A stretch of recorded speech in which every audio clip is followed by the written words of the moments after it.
My name is Jen Guinea. Today is September 14th, 2022. I'm 51 years old and live in Portland, Oregon. My name is Philip Boss. I am 73 and I'm coming in from Portland, Oregon. Jen Guinea is currently my supervisor. When I first came on many years ago, she was my coworker, but she's always been my friend. I feel really privileged to be part of hearing the story that you're about to share. It really is about the years of service that you've provided in the social service field. I've always had a passion for working with people. Always in choirs, always in music, always in drama, on the debate team. So I got a secondary and elementary teaching certificate, and I used that 1 year, and that taught me that that wasn't quite the area that I need to be in. And then I started working as an academic advisor at the University of Washington whilst I was in graduate school there. That struck a chord with me, being able to help people get to their destinies or get to tutorial. I work with gang members, college students, the welfare department, done pretty much the whole gamut. Came to senior services back in 1989, and that's where I've been since 89.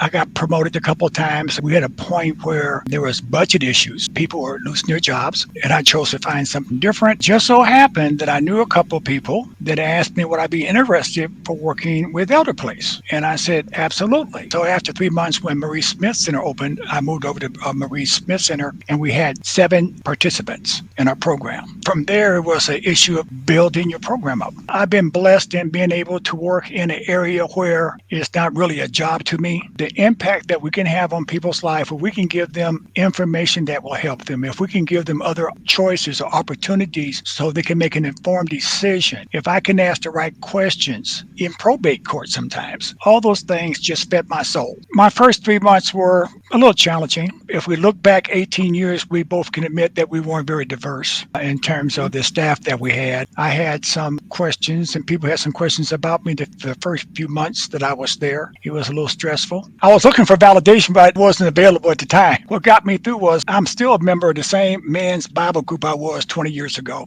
And so when I have issues, I just go talk to other guys that are in the workforce and have similar issues. And what they told me was, do not worry about that person's behavior. Focus on your work. God will take care of everything else.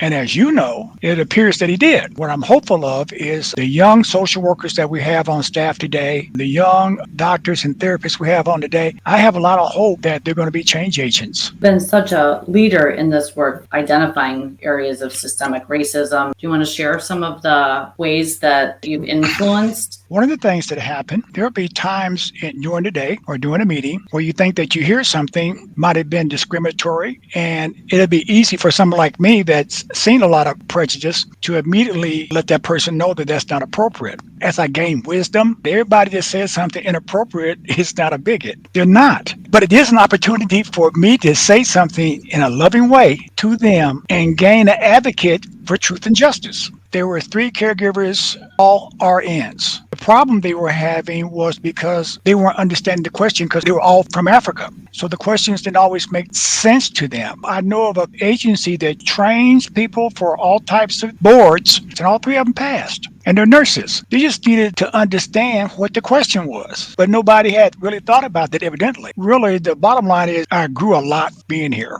And I recognized some things that I needed to change in myself to have a better impact on others. Your skill and strength is communication with families. I'm glad that I was here at the time that I was here and moved some things forward. Everybody's grown quite a bit since I started. In terms of diversity, it's probably better than it's ever been.